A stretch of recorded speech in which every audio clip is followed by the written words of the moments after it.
He first noticed the warmth before he even saw her. The hallway lights had gone out again and the air was heavy and still, as if the whole building was holding its breath. He was climbing the narrow stairs with a bag of groceries when a door on the landing opened and a soft golden light spilled across the cracked floor. His new neighbor stood there with a small lamp in her hand, the kind that looked alive when it flickered. Her skin had a faint shimmer like sunlight moving underwater, and her eyes reflected light in shades he could not name. She gave a polite nod and asked if he was from this floor. He said yes, just down the hall, and she smiled with that calm, slow grace that made the air feel warmer. She said the lights were not coming back soon and asked if he could help her attach a heat shield to the window. He agreed because it was simple to help someone, and because something about her voice made it hard to say no. Inside her apartment, the air smelled faintly of iron and something sweet he did not recognize. The walls were painted in lines that glowed softly as if alive. She explained that her people used living paint to make homes feel calm to them. It was like breathing air that sang quietly in the background. She was from a nearby colony world assigned to the medical branch of the embassy. The season, she said, was changing for her kind. It was called the cycle of renewal. He had seen the advisory alert on his phone earlier that day about alien mating, seasons, and the need for privacy. But now, standing here, he felt how little words on a screen prepared anyone for real life. She handed him the roll of microfilm to attach to her window. The film was meant to darken automatically against outside heat or unwanted scans. He pressed it to the glass and it spread itself thin like oil on water.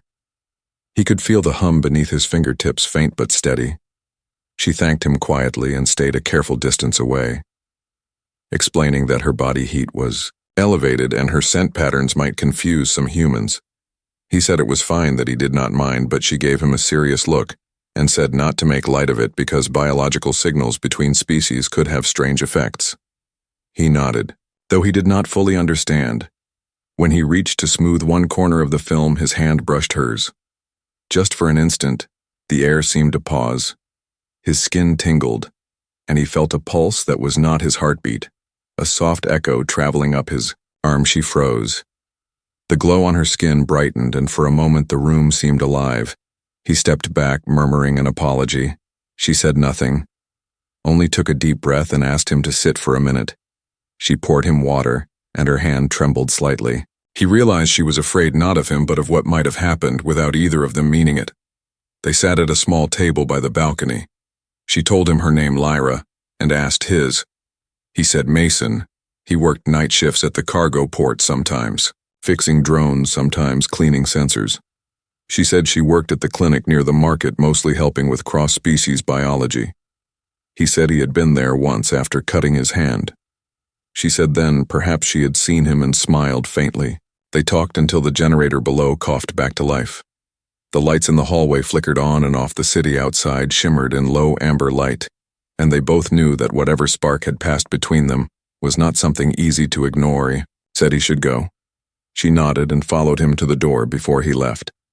They made small, careful rules. They said no touching again, no staying late, no sharing food or scent markers. She said these rules were not distrust, they were safety. He agreed, but part of him already knew that safety rarely lasted long in a city like this where humans and aliens lived side by side, but never fully understood one another. As he stepped into the hall, he heard a noise from downstairs, raised voices arguing about embassy workers and citizenship. His building was one of the few that rented to off-worlders, and sometimes tempers ran hot. He turned back toward Lyra's door. She stood framed by the soft light and said quietly that trouble had been rising. Since the last video went viral, he knew what she meant. A viral clip of a human shouting at an alien vendor had spread across the city, stirring old fears and quick anger. He told her not to worry, that most people were better than the ones who shouted, but even as he said it, he was not sure it was true. She thanked him again and her eyes softened.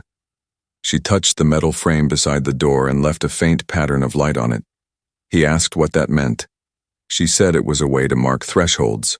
Home safe, trusted. He felt strangely honored and embarrassed. She said it would fade in a few hours unless renewed. He said he would see her tomorrow. Maybe, she said, perhaps. He walked back to his small apartment 2 doors down and found a notice taped To his door, it was from the building manager reminding tenants to report unusual scents or noises during alien cycles. He folded it slowly and slipped it into his pocket without reading the rest inside his room. The air felt colder, though it was. The same building he set down the groceries and looked at his hand still tingling faintly from the brief contact. He told himself it was nothing. Maybe static. Maybe nerves. But his pulse disagreed. Through the thin wall, he heard soft humming. It was Lyra singing or praying. He could not tell. It was a low rhythmic sound like rain on metal.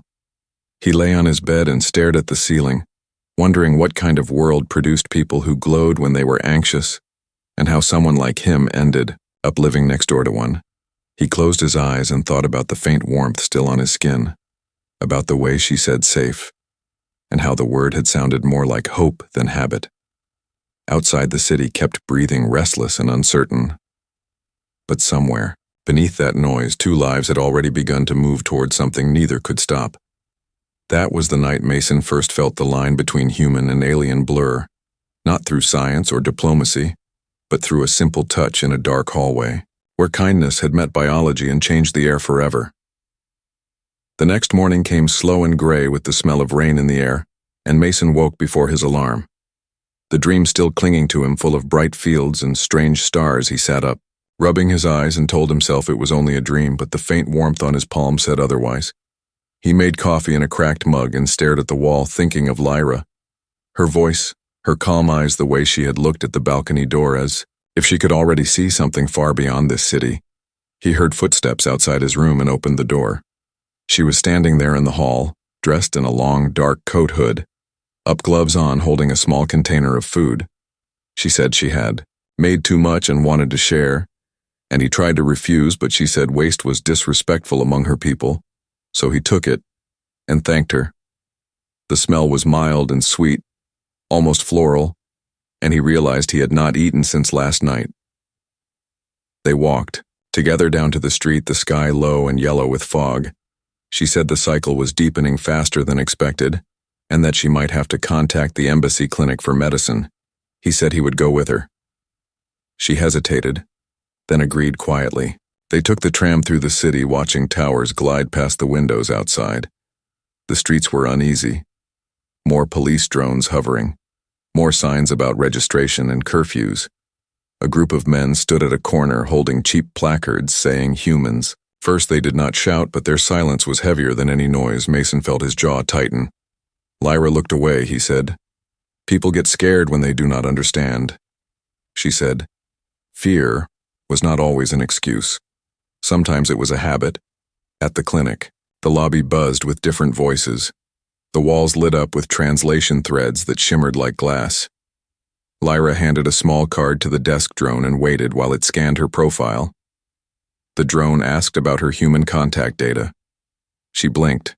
At Mason, surprised, he said he was just a neighbor. The drone's lens turned red, then green, and printed a visitor code. It said in a flat voice that human proximity during a bonding phase could cause resonance symptoms. Mason laughed nervously and said he felt fine. Lyra said nothing. Her eyes moved from his face to the small veins in his wrist. Glowing faintly from the scan light, he realized her pupils had narrowed into thin silver slits, and she looked away quickly. A doctor from her species met them in a side hall, tall and thin with translucent skin that caught the light like glass. He spoke softly to Lyra in a language that sounded like wind and bells. She replied with short, sharp tones. Mason could tell she was arguing after a while. The doctor turned to him and asked if he had felt any echoes, shared sensations, or vivid dreams. Mason froze but said no. The doctor studied him for a long second and said he should avoid further contact during the next 3 days, or the bond could strengthen. Lyra looked down and her hands trembled again. She said she understood. On the tram ride back, they did not speak much. The city was louder now, a group of reporters outside the embassy shouting questions about interspecies incidents. Lyra shifted closer to him as the tram slowed. He could feel the heat through her coat. She said softly that her kind used to hide their cycles when they first arrived on Earth, but it had made things worse because people fear secrets more than truth. He said maybe the world just needed more time. She smiled faintly and said humans always think time will fix what courage should. When they reached their stop, the street near their building was busy. A small crowd had gathered by the market, arguing about a drone video. Someone said it showed an alien attacking a man. Others said it was edited. Mason saw the fear again, raw and eager like a fire looking for fuel. He touched Lyra's arm to guide her away, and instantly the air between them changed. She flinched, then steadied, breathing fast, her pulse visible beneath her skin, glowing faint gold. He let go quickly, but it was too late. Every nerve in his body felt tuned to her heartbeat. They hurried upstairs and locked the door, her breathing rough like she had run miles. She said his touch had amplified the cycle further, that she needed to rest in isolation. But when she tried to step back, her legs weakened. He caught her before she fell, and the contact sent a surge through them both like a current running straight through bone. She gasped, and the air shimmered faintly around them. Her voice shook when she said, it had begun a bond reaction rare between species, almost unheard of, but real. Once it started, it could not be undone by will alone, only by distance and time. He said then he would leave. She said if he left now, it might throw her body into shock. She needed stability, not absence. So he stayed, keeping his distance, sitting near the door as she rested. The light from her skin dimmed and steadied. After a while, she whispered stories about her home world, the fields that grew glass fruit, the rivers that sang at night. He listened, and somewhere in the telling, he forgot the fear outside, forgot the noise of the city, and felt only the quiet between their breaths.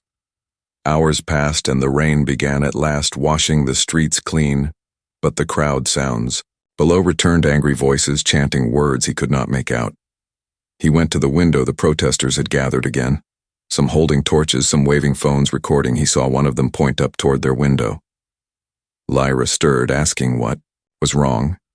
He told her nothing and pulled the curtain down, but inside he felt something new. Not just fear, but resolve, something raw and human, rising like heat from deep inside. He had not chosen this bond, but he knew now he would not abandon her. That night, as the city drowned in rain and noise, Mason made a silent promise he would protect her cycle, or no cycle, law, or no law, because somewhere in the middle of this strange, tangled fate, he had remembered what it meant to stand for something. He turned from the window, the light from her skin soft and steady, and in that glow he felt the first pull of something that could no longer be denied. Morning came too soon, and the world outside their window had changed in quiet ways. The streets below seemed slower but more watchful. The storm from last night had washed away the chalk marks and paper signs, yet Mason could still feel the tension hanging over everything, like a thin film of static. He had stayed awake most of the night, keeping an ear open for sounds from outside or from Lyra's room. She had fallen into a deep sleep, glowing faintly beneath the blanket, her breathing soft, and even he could feel the echo of her heartbeat in the rhythm of his own, as if some invisible thread connected them. He told himself it was only imagination, but deep down he knew the bond was real, because every time she stirred he woke without knowing why. When she finally rose, her skin was cooler, her voice steadier. She said she had dreamed of the sky on her home world filled with twin moons and endless fields of green light. Mason listened as she told him that those dreams might not be dreams anymore, but shared echoes forming through the bond. He blinked. Confused, she said. Humans called it empathy, but her kind called it resonance, a rare link that let feelings and even fragments of memory move between two living beings. He asked if that meant he could feel her pain or see her thoughts. She said maybe not fully, but enough to blur the line between self and other. He tried to laugh it off, but his heart was beating too fast. The day passed in uneasy calm outside. Drones buzzed overhead, projecting messages about curfews and safety protocols. The city's feeds were filled with talk of new embassy restrictions and rumors of interspecies cases going wrong. Mason scrolled through comments, angry words mixed with fear and gossip. He shut the screen and stared at the gray light filtering through the window, thinking how fragile peace really was. Lyra came to sit beside him, wrapped in a thin blanket. She said she could sense his frustration. She could feel the tension in him, like heat through the bond. He looked at her, surprised. She said it helped to talk. He told her about losing jobs, about how people stared at him when he worked for alien crews. She listened without pity and said, Humans always carry weight in silence until they break. Maybe the bond would not be a curse if it made them both less alone that evening. A soft knock came at the door. Mason tensed, but Lyra stood and opened it without fear. A tall figure in silver fabric stepped inside without waiting for an invitation. His skin gleamed faintly the same tone as Lyra's, but his eyes were sharper, colder. Mason felt his throat tighten. Lyra said this was Kareth from her clan. He had come from the embassy. Kareth studied. Mason, like one might study a strange machine, then said quietly that the bond had reached recognition level, meaning it was now registered and under observation. He said cross-species resonance was forbidden without council approval, and demanded that contact stop at once.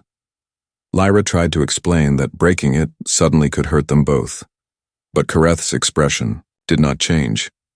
Mason stood his ground, saying they had not chosen it, that it had happened by accident.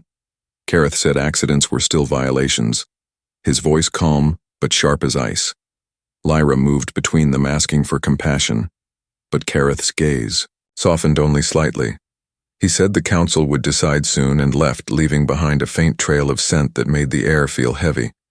Mason shut the door and leaned against it. Breathing hard, Lyra said, Kareth was not cruel, only bound by duty. His clan served as guardians to prevent disasters of biology and politics. She said she had warned them already about the resonance, but they feared that humans were too unpredictable. Mason laughed bitterly, saying humans were not the only ones. Afraid, later that night Mason felt strange flashes behind his eyes, not memories but sensations. The smell of rain on crystal soil, the sound of creatures singing in air that glowed faint blue. He saw Lyra walking through it barefoot, calm and young. He realized he was seeing her memory. She must have felt it too, because she turned toward him with tears in her eyes, whispering that the bond was deepening faster than she expected. She said their bodies were synchronizing to keep both alive through the cycle. His temperature had already begun to rise, his pulse matching hers. She said it would fade in time, but the next days would be difficult. The following morning they went to the roof for air. The city below buzzed with tension. Soldiers at checkpoints, embassy banners fluttering like tired flags. Lyra's glow was faint now. She wore thick sleeves to hide it. Mason noticed people glancing their way, some curious, others cold. He stayed close to her without touching. She said she missed open skies, and Mason said he missed quiet nights. They both laughed softly, realizing they longed for the same peace. A loud crash from the street drew their attention. A small crowd had gathered around a protester's drone that had fallen to the ground. Someone shouted, "Aliens out." Mason felt the air twist with anger. Lyra grabbed his arm, pulling him back from the edge. He said he could not just watch. She said if he stepped in now, the crowd would turn violent. He clenched his fists, but nodded. The noise below grew until police arrived, scattering the group. He turned to her and saw worry in her eyes. She said the world below was sick with fear, and that sometimes even the kindest hearts hid claws. That night Kareth returned, this time with a message from the council. They were to appear at the embassy for examination to determine if the bond could be safely dissolved. Mason asked what would happen if they refused. Kareth said refusal would be taken as rebellion. Lyra placed a hand on his shoulder and said they must go. She could not let him suffer for something she caused. He said he would go anywhere with her. And Kareth looked at him with a strange expression, almost respect, as they prepared to leave. Mason packed a small bag, his hands shaking. He looked at Lyra standing by the window, her hair glowing faintly in the moonlight. She looked both alien and heartbreakingly human. He felt a wave of emotion, not his own sadness, guilt, love, all mixing together until he could not tell which belonged to him. He stepped closer. She looked at him, and for a moment their thoughts were one. She said in a whisper that whatever happened at the embassy, they must remember. The bond was not a mistake. It was a message, a sign that two worlds could meet without war. When they left the apartment, the hallway felt colder, the city lights outside flickering in the mist. Mason held the door for her and glanced back at the small room where everything had begun. He wondered if they would ever return. He took a breath and followed her into the fog, unaware that beyond the next corner someone was watching them. a shadow waiting with a device humming faintly in the dark. Because in this city, nothing that glowed ever went unnoticed. The embassy loomed ahead like a fortress of glass and steel, its walls reflecting the gray clouds above the city and the restless streets below. Mason followed Lyra through the entrance, the air thick with the scent of cleaning agents and alien pheromones. The lobby was filled with officials moving briskly, their faces neutral yet sharp as if every step carried judgment. The security drones hovered silently overhead, casting red light that made the polished floors gleam like liquid metal. He felt the resonance pulsing faintly beneath his skin, a subtle echo of Lyra's heartbeat, as if the building itself knew they were coming. Inside a narrow corridor, they were met by Kareth again, his expression unreadable. He motioned for them to follow, and Mason noticed the faint tension in Lyra's posture. Her hands clenched at her sides, yet her glow was steadier than before. He knew she had spent hours preparing for this moment, practicing calm breathing and focusing on control. He tried to mirror her steadiness, but every step made his pulse thrum faster. The resonance between them made it impossible to ignore the rising heat of her cycle and the faint scent trail that clung to him like mist. They were brought to a chamber, lined with smooth panels that shifted color with movement. The floor hummed faintly underfoot. Lyra stepped forward and introduced Mason to the council, a semicircle of elders from various species, their eyes reflecting light like polished stones, each observing them with quiet scrutiny.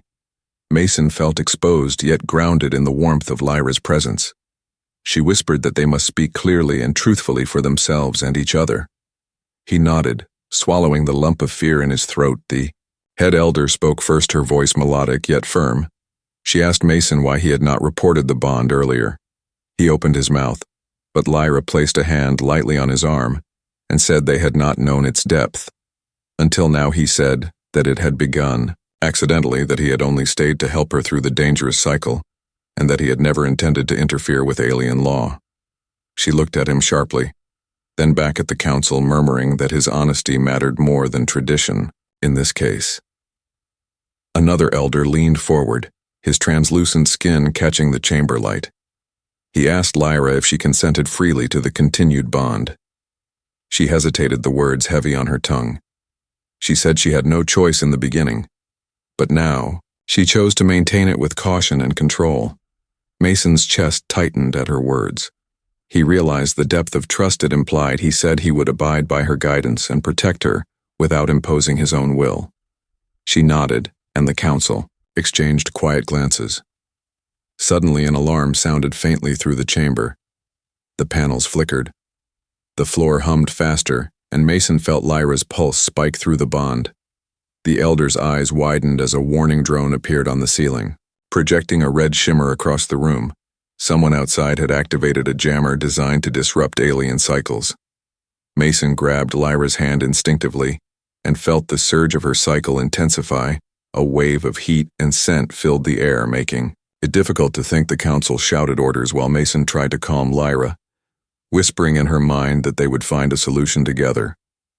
Through the rising chaos, Kareth moved beside them, his face tense, but determined. He muttered something about a rival suitor from Lyra's clan, who had tried to manipulate the situation to force a claim.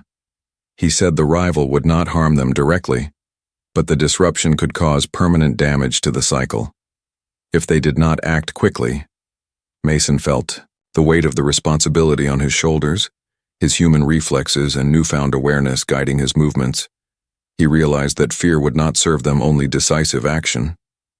He led Lyra behind a shifting panel to a side corridor, her skin glowing, bright silver and gold. As the resonance intensified, he could feel fragments of her thoughts and fears streaming through the bond, vivid images of distant worlds and ancient rituals. They were both trembling with the force of the cycle and the threat. From outside, he whispered that they would get through it together. She nodded weakly, trusting him entirely, and he realized that trust itself was a weapon stronger than any law or technology. The corridor ended in a small service hatch Mason pushed. It opened and they emerged onto the roof. The city stretched below in gray and gold patches. The storm from earlier had passed, leaving the streets slick with rainwater, reflecting neon signs, The jammer was sending pulses across the embassy, but the open air seemed to weaken its effect. He felt the resonance ebb slightly, and Lyra gasped. Drawing in deep breaths of the night wind, he guided her to the edge where they could stand safely. She leaned against him, and he felt her pulse slow. Just a fraction enough to stabilize their connection. A figure emerged from the shadows, a man clad in dark silver armor, his eyes sharp like Kareth's but colder. He said nothing at first, then spoke in low tones, acknowledging Mason's presence. He was the rival suitor. The one Kareth had warned about. He said he had no desire to fight but needed assurance the bond would not violate clan laws.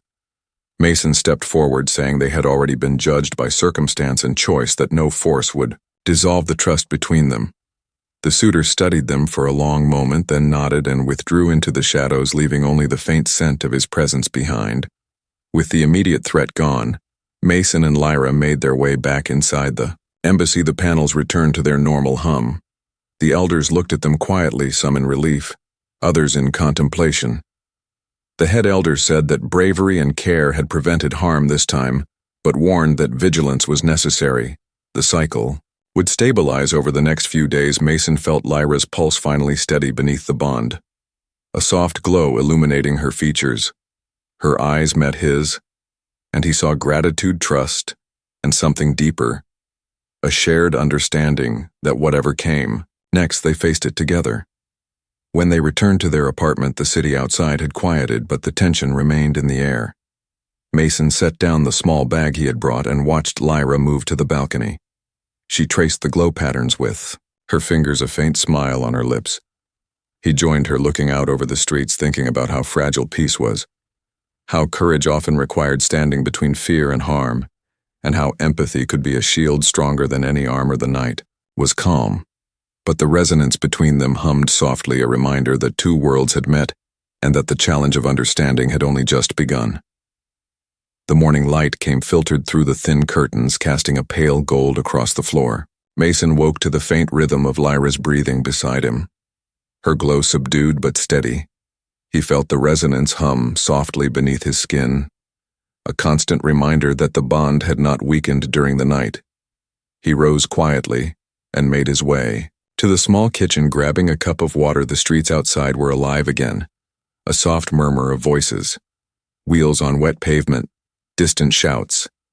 He could feel the city moving around them, unaware of the fragility of the moment. Inside the apartment, Lyra joined him minutes later, her movements careful, her hands folded over the thin robe she wore. She said the council had sent word they wanted both of them to appear before the clan elders, not just the embassy, for a formal hearing. Mason's stomach twisted. He had been through uncertainty and fear already, but this was different. The elders could demand explanations beyond what the council considered necessary. He asked what the hearing would involve. She said observation, assessment, and tests. Of choice and consent, she said they could challenge them and decide whether the bond was safe or exploitative. He nodded, understanding that every word would carry weight, and that one misstep could undo the trust they had built. They prepared to leave their apartment, and Mason noticed how calm Lyra appeared, despite the undercurrent of tension. Her skin glimmered faintly silver in the morning light. She said that she had trained herself to mask the most volatile signals during public interactions, but at home she allowed herself small releases of color to stabilize the bond. He marveled at the complexity of her biology, the way she managed her emotions with such precision. It was beautiful and terrifying at the same time. He felt a small surge of pride that he had been able to help her even in the smallest way. The walk to the council chambers was tense. The streets were quieter than usual, the air thick with anticipation and the smell of wet stone from the rain earlier. Mason held Lyra's hand briefly at a crossing point. She squeezed his fingers, signaling acknowledgement but not comfort. He felt the pulse of her cycle through the bond and realized it was already climbing faster than yesterday. The closer they drew to the embassy, the more Mason understood that courage would not be enough. They needed focus, care, and perfect timing. The chamber itself was enormous, lined with translucent panels that shifted color with movement and light. It hummed softly beneath their feet. Lyra stepped forward and introduced Mason to the elders, a semicircle of tall figures, with skin like liquid crystal eyes, reflecting gold and silver light. They observed Mason first, with a calm dispassion, then Lyra, as if weighing every detail of their presence before a word was spoken. The head elder spoke, finally asking Mason why he had not ended the bond sooner. He said it had begun accidentally, that he had acted only to protect Lyra during the peak of her cycle. He said he understood the risks, and that he had accepted responsibility for any consequences. She nodded, confirming his statement, adding that his guidance had been careful and without imposition. The elders exchanged glances. Some nodded subtly. Others remained unreadable. Another elder leaned forward, translucent skin catching the light, asking Lyra if she truly consented. She paused, considering the question. Her eyes flicking briefly to Mason, he met her gaze, and she said in a quiet voice that she chose to maintain the bond. With care and control, she said she had experienced fear at the beginning, but now trusted him completely. The council listened intently.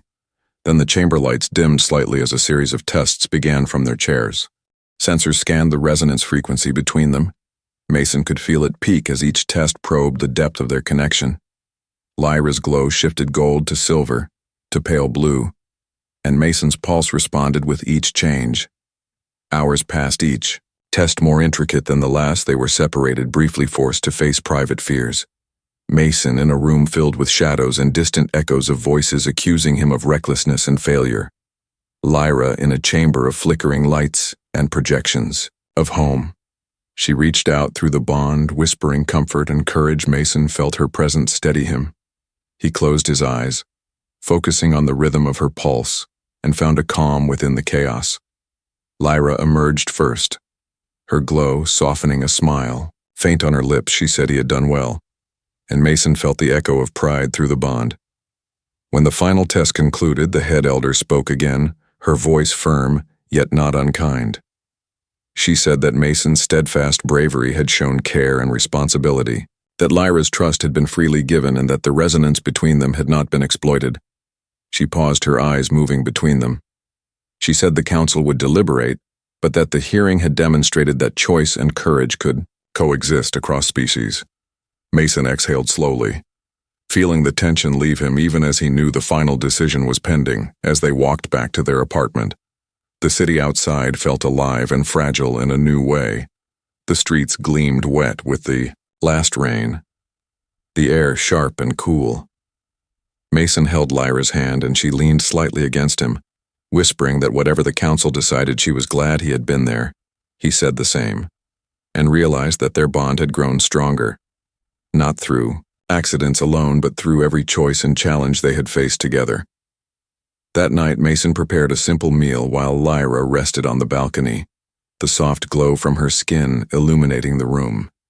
He watched her trace patterns in the air, with her fingers each movement a small meditation stabilizing the resonance. He marveled at the quiet strength she carried, and thought about how courage often showed itself not in grand gestures, but in the patient, deliberate acts of care for another life. The next morning, a messenger arrived from the council. The envelope shimmered faintly with the seal of the elders. Mason felt his pulse quicken as Lyra took it in her hands. She opened it carefully, reading. The words aloud, their bond recognized as lawful, freely chosen, and under monitored care. The rival suitor's interference noted but deemed neutral. The council acknowledged the bond as one formed through trust, respect, and consent. She smiled faintly, turning to him. Mason felt the surge of relief and gratitude through the resonance. The city outside hummed, oblivious to the victory they had won. That night they stood on the balcony together, the city lights shimmering below. Mason realized that the challenges of fear and misunderstanding were far from over, but in that moment he felt something stronger than any law or regulation, the quiet power of choice and courage intertwined with empathy and care. He glanced at Lyra, her eyes reflecting his own, and understood that together they had survived storms that could have torn worlds apart, but instead had brought them closer than either had imagined. The resonance pulsed gently between them, a reminder that even in a universe full of uncertainty, bonds formed through respect and bravery could endure. The day began with a strange stillness. The city outside seemed muted, as if holding its breath. Mason felt it through the bond, the pulse of Lyra's cycle steady but alert, her glow faintly silver. With streaks of gold signaling heightened awareness, she moved through the apartment with careful steps, checking their small supply of essentials and making sure the windows were secure. He followed quietly, noting every movement, the subtle precision of her gestures, the way her eyes flicked to every corner. As if expecting unseen threats, he had learned to trust that vigilance because it was not fear, it was preparation. By midday, a sharp signal interrupted the quiet. The council's communicator pulsed red warning of an emergency at the embassy.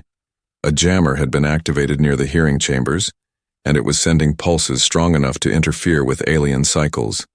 Lyra's body reacted instantly, her glow flaring gold and silver with a rapid rhythm. Mason felt the surge through the bond, a wave of heat and scent that threatened to overwhelm him. He caught her arm instinctively and whispered through the resonance that they needed calm. They had faced challenges before, but this was different. The pulse was dangerous. It could harm her permanently if not controlled. They moved quickly to prepare for departure. Gathering a small pack of medical supplies and communication devices, Lyra guided them through the building stairwells. Avoiding main corridors, the resonance pulsed stronger with every step. Mason felt fragments of her thoughts, fear, worry, and determination interwoven with flashes of memory from her homeworld, rivers of light, fields of glass, fruit creatures singing. In air, he realized that the bond allowed him to anticipate her needs before she spoke. He focused on steadying his own pulse, matching hers, guiding the warmth to remain manageable. Reaching the street, they found chaos. A small group of agitators had gathered near the embassy doors, shouting about alien interference. Mason spotted the jammer device clutched in the hands of a figure in dark armor. The rival suitor from Lyra's clan was there, moving through the crowd, calmly assessing the situation. He noticed Mason and Lyra immediately and nodded faintly, signaling readiness to assist. Mason swallowed fear and nodded back. They would have to act quickly and precisely to prevent injury or escalation. The city streets were slick from earlier rain. The reflections of lights and signs disorienting Mason led Lyra through a narrow alley, keeping her close but careful not to trigger further resonance surges. He felt every shift in her pulse a warning of imbalance. The rival suitor approached from the side, intercepting a group of agitators. Mason did not understand his tactics fully, but trusted the intent. The suitor's movements were controlled, his actions non-violent, yet effective, dispersing threats and neutralizing attempts to reach Lyra or the jammer. They moved as a silent unit, a blend of human improvisation and alien precision. As they reached the embassy perimeter, Mason spotted the jammer flickering with unstable energy, its pulses erratic. The resonance hit a critical level, and he felt it through every nerve in his body. Lyra gasped, warning him of overload. He assessed the risk quickly. Noting nearby support structures, he instructed her to lean on him and step behind a low wall, shielding both from the direct pulse. He focused on channeling his energy through the bond, steadying her glow and temperature with intent and concentration. The experience was unlike anything he had ever felt, a combination of fear, courage, and acute awareness of another life intertwined with his own. The rival suitor worked beside them carefully, disengaging the device from its holder. He muttered instructions to Mason in short bursts of meaning. Mason understood and moved to follow them together. They manipulated the jammer into a containment field. Using their combined efforts, the resonance began to stabilize. The immediate threat diminished.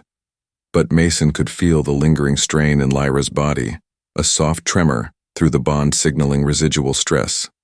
He whispered reassurance through the connection, guiding warmth and calm through subtle movements and focus. Once the device was contained and the agitators dispersed, Mason and Lyra moved into the embassy courtyard. The elders awaited with concern, their eyes reflecting the seriousness of the situation. Mason felt a quiet approval from Kareth, the rival suitor, offering recognition for human resolve and restraint. Lyra's glow had settled to soft silver, with faint gold highlights, signaling stability and recovery. She turned to Mason, her expression a mixture of exhaustion, relief, and gratitude. He realized the bond had endured not through avoidance, but through facing the crisis together.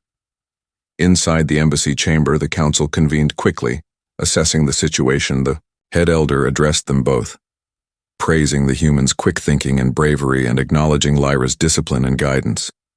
He said the threat could have caused permanent biological consequences, but the combination of human improvisation and alien control had prevented harm. He felt a quiet pride through the bond. Lyra's relief pulsed softly alongside it. The Council decided to reinforce protocols for interference and pledged observation and assistance for the next cycles, ensuring safety for both species. The day faded into evening. Mason and Lyra returned to their apartment, walking through quiet streets. The city lights reflected on wet pavement, the air calm, yet carrying faint tension from earlier events. He felt the bond, steady beneath his skin, every pulse a reminder of trust shared and courage proven. Lyra paused at the balcony, looking out at the city skyline. She whispered her thanks, the warmth of the bond flowing through him. He replied simply that they had protected each other, they had acted together. She nodded faintly, understanding the depth of the statement more than the words conveyed. They spent the rest of the night quietly in the apartment, Mason preparing a modest meal while Lyra rested, the soft glow from her skin casting gentle light on the walls. She spoke of how the events had changed her perspective on human resilience and capacity for care. He listened quietly, realizing that bravery was not just in grand gestures, but in calm, decisive acts that preserved life and trust between two worlds. He felt a deep sense of connection. The bond now stronger, tempered by challenge and shared effort, as they finally prepared to rest. Mason glanced at Lyra, her eyes reflecting soft silver and gold in the dim light. He felt the pulse of the bond slowing gradually with recovery. The city outside hummed faintly, oblivious to the danger that had passed. But inside the apartment, two lives had been tested and had endured stronger than before. He realized that the experiences of the day had not only preserved life but deepened trust and understanding. The resonance, now a quiet heartbeat beneath the chaos, a reminder that empathy, courage, and cooperation could bridge worlds in the stillness before sleep. Mason knew that the bond was no longer a fragile accident. It had become a connection built on choice, care, and shared challenge. He looked at Lyra and whispered softly through the resonance that they had survived together, that whatever came next they would face it united. She responded with a faint pulse of warmth and trust, signaling that the path forward was theirs to navigate, and that together they were stronger than the trials that awaited them. The morning air was sharp and clear as Mason and Lyra stepped onto the balcony, the city below stretching in silver and gold patches from early sun, reflecting off wet streets. The events of the past week had left both of them exhausted and alert. The bond pulsed gently beneath Mason's skin, a steady rhythm carrying warmth and reassurance. Lyra's glow shimmered, soft silver edged with pale gold, signaling calm and stability. For the first time in days, he watched her trace faint patterns in the air with her fingers, each movement a meditation, stabilizing the resonance between them. They dressed quickly for the journey to the council chambers, the streets quiet with a few early pedestrians, their footsteps echoing softly. Mason felt the weight of the upcoming meeting in every step, yet also a strange sense of confidence. The past crises had forged something in them, a resilience that was more than human or alien. It was shared experience made tangible through the bond. Lyra's hand brushed his briefly, and he felt her calm pulse guide his own. Inside the council chamber, the elders awaited their arrival. The semicircle of figures reflected light from the panels in quiet observation. Mason noticed the head elder's eyes were softer than he had ever seen them before. She spoke first, commending their handling of the recent emergency at the embassy. She said their actions had prevented harm and demonstrated courage and care. The rival suitor stood nearby silently, acknowledging Mason with a subtle nod. The weight of approval felt heavier than any threat or admonition they had faced. The council asked for final statements. Mason spoke first, telling the story plainly of every choice he had made, of staying to help Lyra when the cycle surged, of guiding her through fear and confusion, of facing the agitators together, of remaining calm when every instinct shouted to panic. He spoke of care and responsibility, not heroism, but simple determination to protect life and trust. Lyra's glow brightened slightly as he spoke, echoing the truth of his words through the bond. She added her own statement, calmly explaining the trust and consent that had developed through every test and trial. She said Mason had acted with respect and empathy, ensuring her safety and honoring her autonomy. The elders listened intently, eyes moving between them. Finally, the head elder spoke slowly. The resonance between them was strong, but governed by mutual care. The bond had been voluntarily maintained and demonstrated respect, responsibility, and courage. They acknowledged the rival suitor's role and dismissed any claim of interference as minor. The council concluded that the bond was lawful, recognized, and monitored. The decision brought a wave of relief through Mason and Lyra, a pulse of warmth flowing across the bond, signaling trust and shared triumphs. They left the chamber. The rival suitor approached Mason quietly, his expression neutral, yet approving. He said that human courage was rare, and that Mason had shown integrity, the words simple but heavy with meaning. Mason nodded, understanding the honor implicit in the gesture. Lyra smiled faintly beside him, her hand brushing his again, a gentle reminder of the connection that had endured trials and emerged validated. Back in their apartment, the city outside seemed softer, the streets quieter, a gentle hum of life beneath a morning sun washing away the tension of the week. Mason prepared a modest meal while Lyra rested on the balcony, her skin casting soft silver light over the room. She spoke softly of the future, of their bond of care and responsibility, of how they would continue to navigate challenges together with patience and understanding. He listened quietly, realizing that the resonance now carried a promise, a connection built not on accident but choice and mutual respect. Evening fell, and the city lights glittered across wet pavements, the past crises, now memories that had shaped them. Mason and Lyra stood together at the balcony, their hands brushing without pressure, a silent acknowledgement of trust, the bond between them pulsing gently, steady and enduring.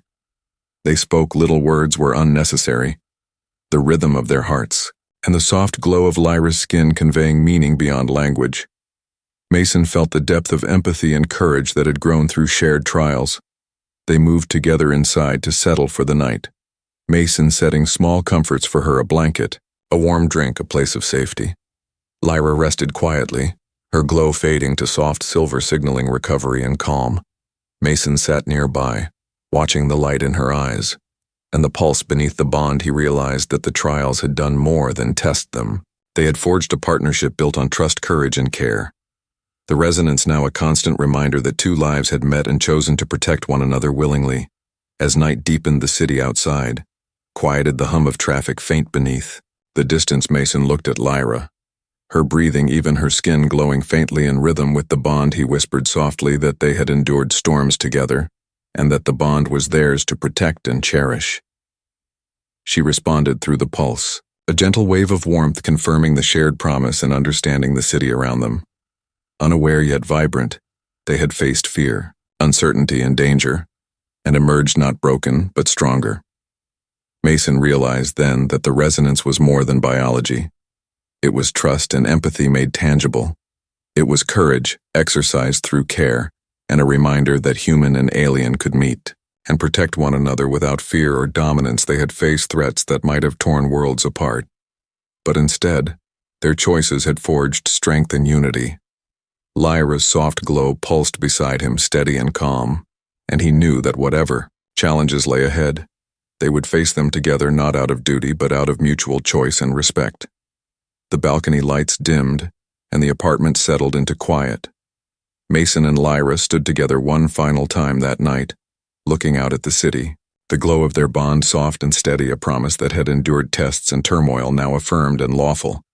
They knew the future would hold uncertainty, yet the foundation had been laid: trust, courage, care, and empathy intertwined in resonance stronger than any law or threat. The city breathed below, unaware of the quiet triumph that had unfolded above. They turned back inside together, their steps in rhythm.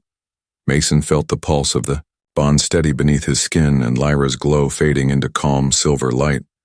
The world outside continued in oblivious motion, yet inside the apartment, two lives had grown closer through shared trials and choice, and the resonance whispered a quiet truth that trust, courage, and care could bridge worlds.